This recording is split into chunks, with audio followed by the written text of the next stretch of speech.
Hello and welcome back to another episode of the Finance and Accounting Show. I am Lola Turner, your host, and I'm joined by Mr. Terrell Turner, my husband. We are the co-hosts of the Accounting and Finance Show, where accounting and finance meets business strategy. And today we're excited to talk to you about a topic that I think is something that every business owner has to navigate and deal, not only business owners, but also finance professionals in the space, sales team, marketing. This impacts all of us. And the question that we're going to be addressing today is, how do I know if my product is properly priced? And I'm excited to bring Terrell into this conversation because Terrell has done multiple product profitability margin analysis, product margin analysis for our clients, not only for our clients, but also working for Fortune 500 companies. So I'm really excited to get his take on this and just letting us know different things that we need to consider when we're trying to make the decision on determining if our pricing is correct for our product. So Terrell, welcome. Hey, thank you for having me. This is your show too, so yeah, welcome. But let's go ahead and jump right into it. So in simple terms, how would you define product pricing? Just when it comes to understanding as a business owner, or even as a financial professional, how would you define product pricing? Yes, I think product pricing is the process of coming up with the right price for your product. And that becomes very tricky because, on one hand, you have the sales team who has the incentive to actually close the deal. And then you have, the engineering team who has the incentive to make the product cool or to make the product work. And then on the other hand, you have, I guess you'd say the leadership team who's trying to maximize profit. So you have all these different people who have, somewhat almost competing objectives. Because if you don't figure out kind of how to marry all of that together, what you end up with is, and this is situations that I've seen at, some of the world's largest companies, you end up with a situation where the sales team is making massive discounts on the product because, whether it's the engineering team has added design features that are more than what the customer actually wants, and the customer doesn't want to pay for those things. But on the other hand, the finance team is like, no, we need to include that in the price because we need to cover all of the costs that we put into this. So you always end up with this very, strained thing unless you get ahead of it and you have a really good product pricing process to where you can bring everybody's input in to really come up with what makes sense for the company, what makes sense for the customer, and then also what makes sense financially. No, that's really good. And I would have to second that. I have seen that happen as well at places that I've worked, where I think there was a certain situation where we had launched a new product. We were excited about it, selling it, raving about it or whatever.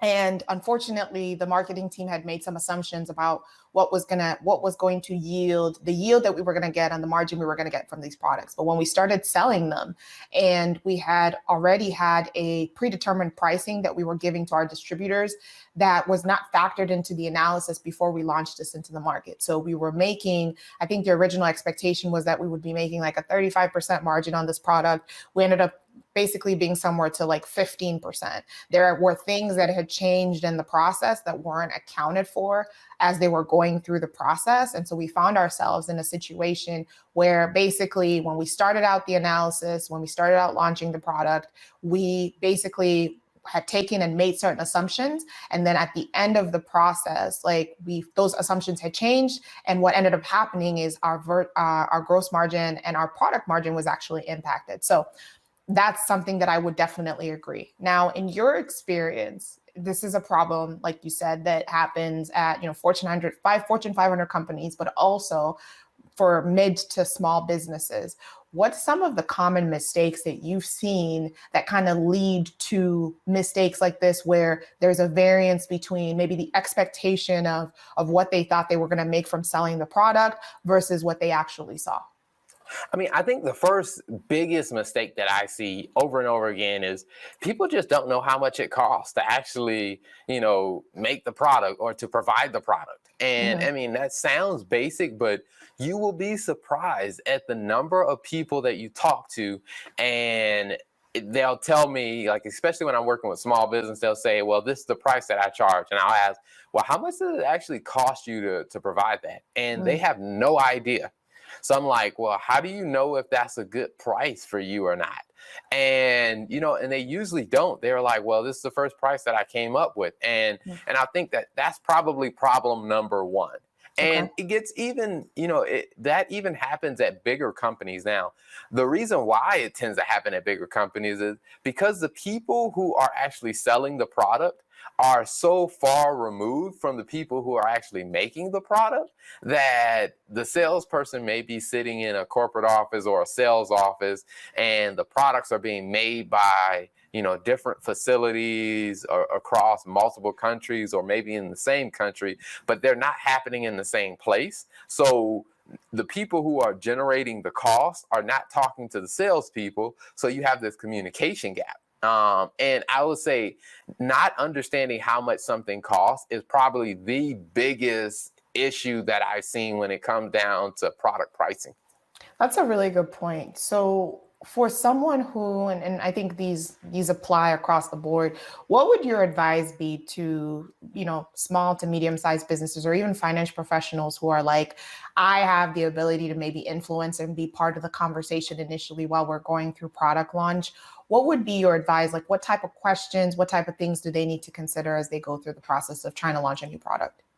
Yeah, so for a small business, what I would say is, if we're going to launch a new product, usually it's a small enough scale to where we can get a good idea of how much that's going to cost. And if it's a small business, more than likely it's going to be fairly similar to some of the other products that they have. Let's say, if you're a restaurant, you're adding a new item to the menu, you're going to use probably some of the same ingredients that you have in some of your other dishes. So you will kind of already have an idea of, hey, what those items cost. So you can figure out, hey, what's the material that I'm going to need?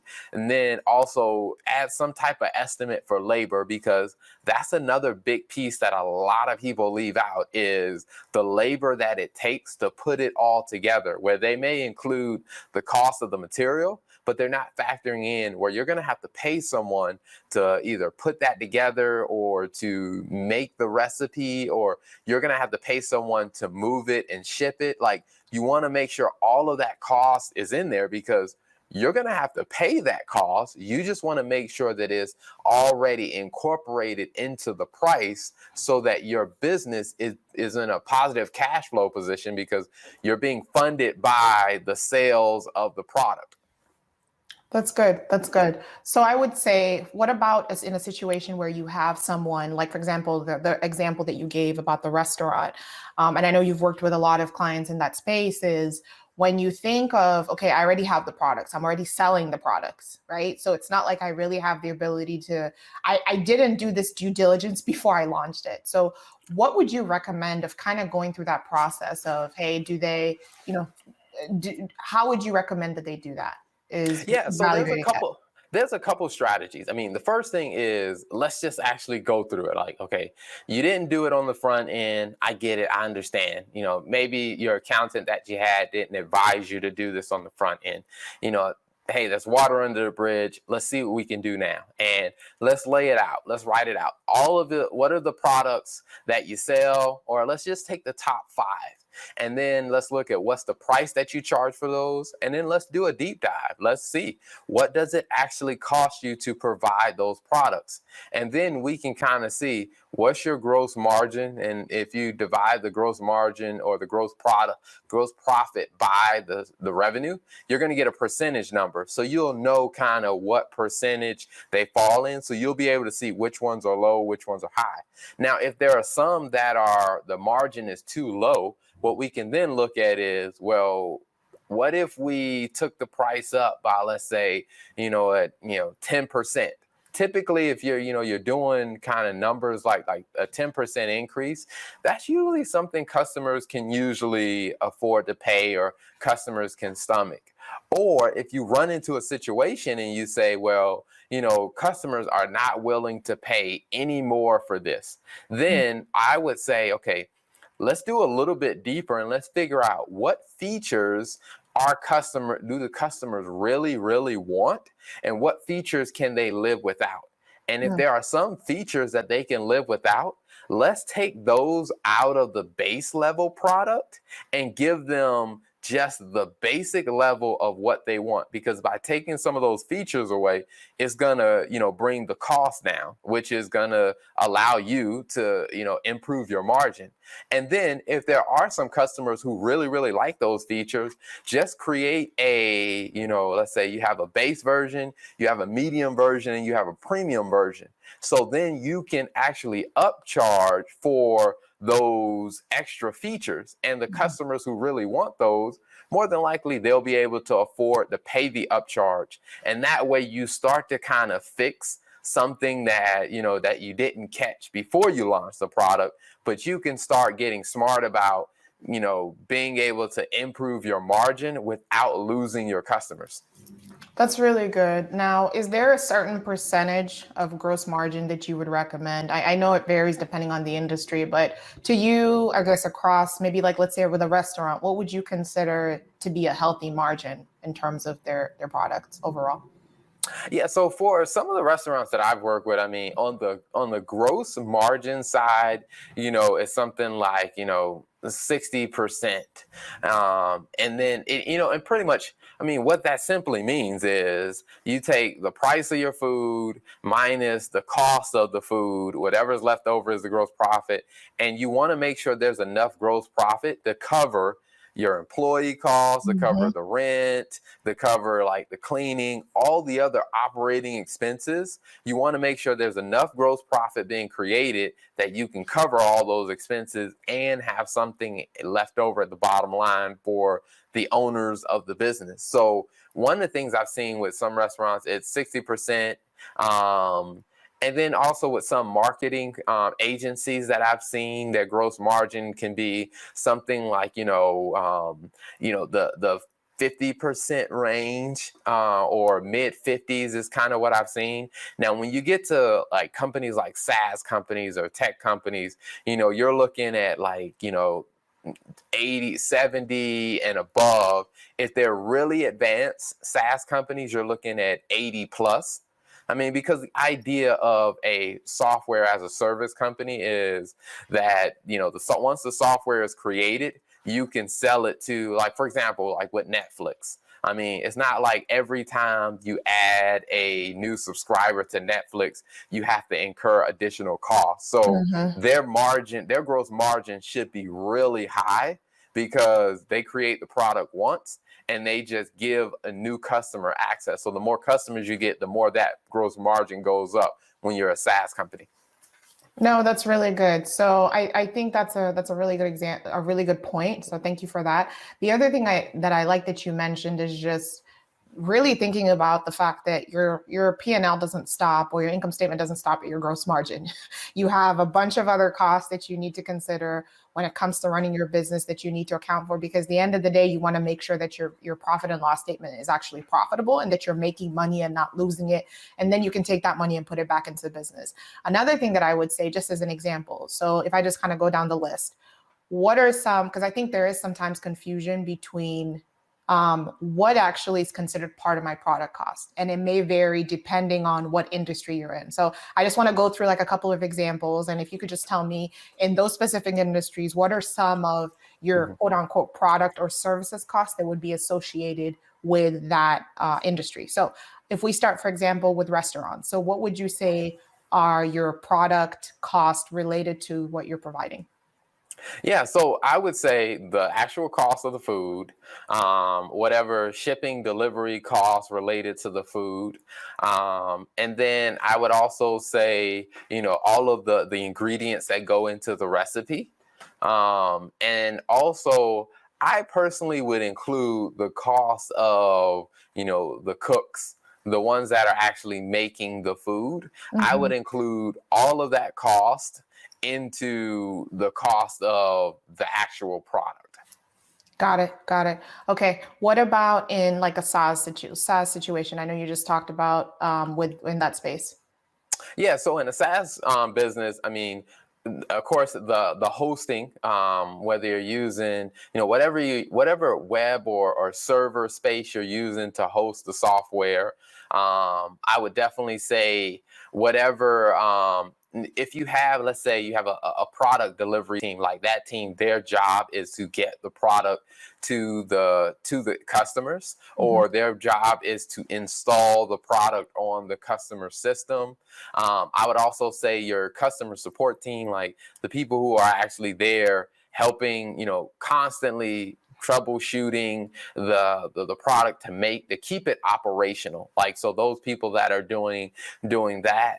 And then I would also say, if there are any other, like say, ancillary costs that are directly related to making sure the product can run for your customers, all of that I would put into cost of goods sold.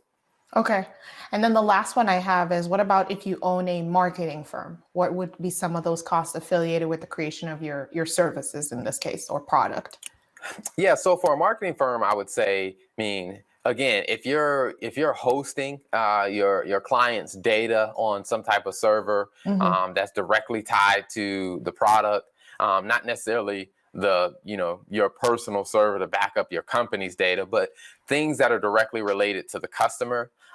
If you're paying outside contractors to do, whether it's graphic design work, or whether it's, marketing agency, or whether it's, videography, any of that stuff, you're paying them to work directly on customer products, then I would include that. And then I would also include, when you look at your internal staff, if you have, employees that their job is directly tied to working on client-facing material or client-facing products, I would include those employees in your cost of the product, because in order for you to be able to deliver the end product to the customer, you need those people, and you have to pay those people.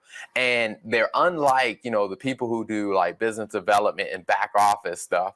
But I would say anyone that is tied directly to delivering the end product to the customer, I would put those in the cost of the product. All right, that's good. Okay. Another, I guess, a subset question. I did say that was the last question. So think about this as the last one, a subset of the last one. What would you say, like in a marketing, and I was actually thinking about this as we were talking, if I have a marketing company, are the ad expenses part of like the promotions, ads I'm doing, running? Are those still part of like a selling expense, or could those be considered part of the product in certain situations? Now, I would put them in the product cost, because if the contract says that, hey, as a part of this contract, we're giving the customer, we're advertising, we're paying for the customer's ads. So in theory, what you're going to do is you're just going to add the price of those ads to the contract price. So really, the customer is paying you. You're just kind of like the middle person that's managing it. But so I would include it in the cost of the product if, like I said, you're doing the advertising on their behalf. Got it. No, that makes sense. All right. Thank you, Terrell. That was very informative. Any last words on product pricing? Yeah, I think, like I said, I can never overstate. And I've done a ton of different podcasts that I've been on. And one of the questions they ask about, what's one way to improve profitability? And I always say, a gross margin analysis. And that's something that I work with a lot of businesses on, from, some of the world's biggest companies down to, some of the, the smaller businesses, the independent owned small businesses, is doing a gross margin analysis. Because anytime that I have done that, I would say, well, not anytime, let me say 95% of the time that I do that analysis for them, when we go through it, they take a step back and say, oh, wow, I've been selling the wrong product. Because what they start realizing is the product that they thought they should have been selling is actually the lower margin product. And there are some other higher margin products that, like, hey, if you just advertise this one more, or you put more energy into this one, you would immediately drive the profitability of your business up.